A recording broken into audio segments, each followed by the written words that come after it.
The 1.6-liter diesel engine under the bonnet of the Mini Countryman is the N47-C16A BMW engine. It was used in many vehicles from 2010 to 2017 and is considered to be a good, economical, powerful and also relatively reliable machine.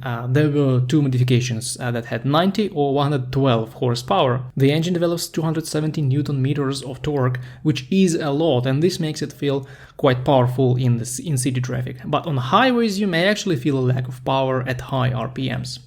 The engine is quite simple. It has a common rail injection system. It's equipped with hydraulic lifters, so no need to adjust the valves. Also, the turbocharger is a simple and reliable Borg-Warner unit, but there are still some common issues that you may want to know about. First of all, the timing system in these engines is powered by the chain. Unfortunately, the chain became one of the most common issues in the entire N47 series of engines. It can elongate fatally at 60-70,000 miles or 120,000 kilometers, and if you think that it's not a big deal just to replace the chain, you should also know that the engine will have to be taken off the vehicle to replace the chain. In terms of labor price, it's going to be a disaster. Then one more common issue is the complicated intake system. It has a variable geometry flap in it that gets carbon buildup quite fast and requires complicated cleaning.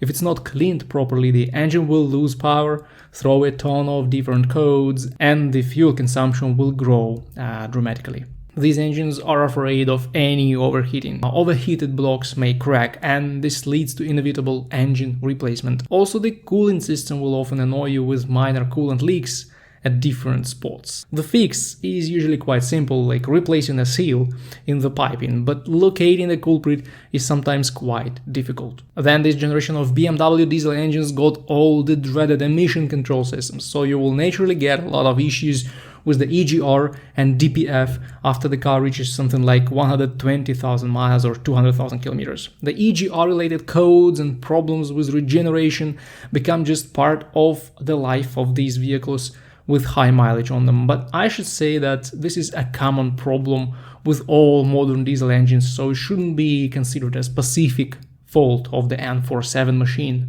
When it comes to average longevity, it's hard to say anything general, since the life expectancy depends much on the quality of service and proper intervals, as well as on the driving style of the owner. I would say that you will get 150,000 problem-free miles, and then another 50,000 miles with a growing number of minor issues. Serious problems should start bothering you at 200,000 miles or 300,000 kilometers.